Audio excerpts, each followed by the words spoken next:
បាទជ្រាបសួរគ្នាយើងទាំងអស់គ្នានៅក្នុងវីដេអូនេះខ្ញុំនឹងបង្ហាញគ្នាយើងអំពីការប្រើប្រាស់ប្រភេទមុងសង្ថាសសម្រាប់ការពារជំរាបទឹកដែលយើងអាចភ្ជាប់វានៅទីតាំងប្រគុណរបស់យើងជាមួយនឹងទីតាំងស៊ីហ្វុងអញ្ចឹងនេះជាប្រភេទ family ដែលខ្ញុំ create មកសម្រាប់បង្ហាញគ្នាយើងថាយើងអាច connect វាដោយរបៀបម៉េចនៅក្នុងកម្មវិធី Revit អូខេអញ្ចឹងយើងចូលមកប្លង់ layout មកគ្នាយើងឃើញណាប្រគុណនេះខ្ញុំអត់ទាន់បាន connect file អីទាំងអស់ដោយសារយើងប្រើសម្រាប់ connect ជាមួយនឹងមុងសង្ថាសរបស់យើងខ្ញុំចាប់ section 1បន្ទាប់មកយើងចូលទៅក្នុង section ហ្នឹងដើម្បីយើងយកមុងសង្ថាសហ្នឹងមកដាក់ឲ្យចាំយើងគូផាយភ្ជាប់គ្នាអូខេអញ្ចឹងយើងចូលទៅ section អូខេរវាងកម្រិតដែលអក្សរដាលប្រគុណរបស់យើងមកសាច់ជាងរបស់យើងយក3ទឹកឬក៏3ទឹក10នឹងຂະຫນាត់ standard ទូទៅគេអញ្ចឹងខ្ញុំចាក់ຂະຫນាត់ dimension ឲ្យយើងបន្តិចអូខេបន្ទាប់មកខ្ញុំទៅយកប្រភេទមុងសង្ថាសរបស់យើងហ្នឹងមកដាក់នៅក្នុងប្លង់ layout របស់យើងអូខេខ្ញុំចូលទៅ system ហើយចូលទៅ fitting របស់វាដោយសារខ្ញុំ load វាចូលមកហើយអូខេយើងដាក់ឲ្យចំអក្សរដាលប្រគុណរបស់យើងមក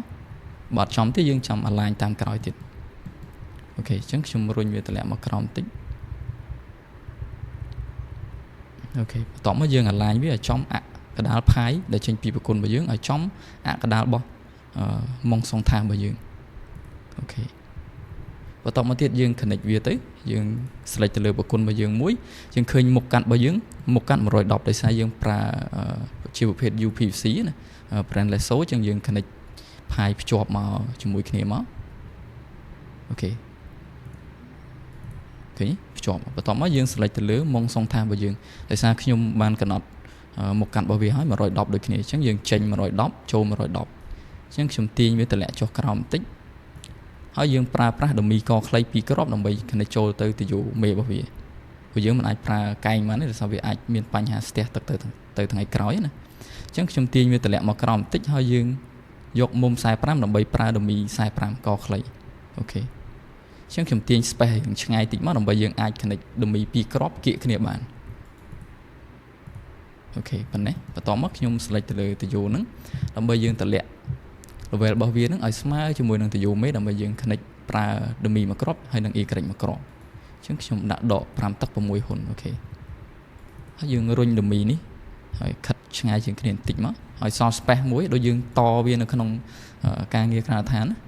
អូខេអញ្ចឹងយើងចូលមកប្លង់បាតរបស់យើងវិញដើម្បី connect តទៀតព្រោះយើង connect ចូលមកទយោមេរបស់យើងប្រើ y ហើយនឹងដមីអញ្ចឹងខ្ញុំ select ទៅលើ pi ខ្ញុំម៉ៅស្ដាំលើវាយកពាក្យថា draw pi អូខេម្ដងនេះខ្ញុំទាញមកល្មមហើយយើងបត់មុំ45ដូចគ្នាព្រោះយើងត្រូវប្រើដមីកខ្លីជាមួយនឹង y មួយគ្រាប់ឬក៏គ្នាយើងចង់ប្រើប្រភេទ ty ក៏បានដែរហ្នឹងវាចំណេញអូខេអញ្ចឹងខ្ញុំទាញវាមកឃើញទេដមីហើយនឹង y មកអញ្ចឹងខ្ញុំរុញឲ្យវាឆ្ងាយជាងគ្នាបន្តិចហើយសល់ space មួយណាអូខេហើយខ្ញុំទុក space ប៉ុណ្ណឹងហើយយើងទៅមើលក្នុង 3D តែយើងឃើញមុងសង្ថាសហ្នឹងវាយ៉ាងម៉េចហើយ connect ជាប់ជាមួយនឹង pi ដែលចេញពីប្រគុណរបស់យើងអត់អញ្ចឹងខ្ញុំចូលមក 3D មកឃើញទេគ្នាយើងនេះជាប្រភេទមុងសង្ថាសដែលយើង connect ជាប់ជាមួយនឹងទយោ UPVC របស់យើង brand lasso ឃើញទេអូខេអញ្ចឹងនៅក្នុងវីដេអូនេះខ្ញុំបង្ហាញប៉ុណ្ណឹងសម្រាប់គ្នាយើងព្រោះយើងមិនអាចគូផាយចេញពីប្រគុណ direct ដោយអត់ប្រើប្រាស់ប្រភេទមុងសង្ថាសរបស់យើងបានទេដោយសារតួនាទីរបស់វាគឺប្រើដើម្បីការពារជំរាបទឹកអូខេវីដេអូក្រោយខ្ញុំនឹងបន្តទៅចំណុចបន្ថែមផ្សេងទៀតដើម្បីឲ្យគ្នាយើងបានស្វែងយល់ពីការប្រើប្រាស់ Revit នៅក្នុង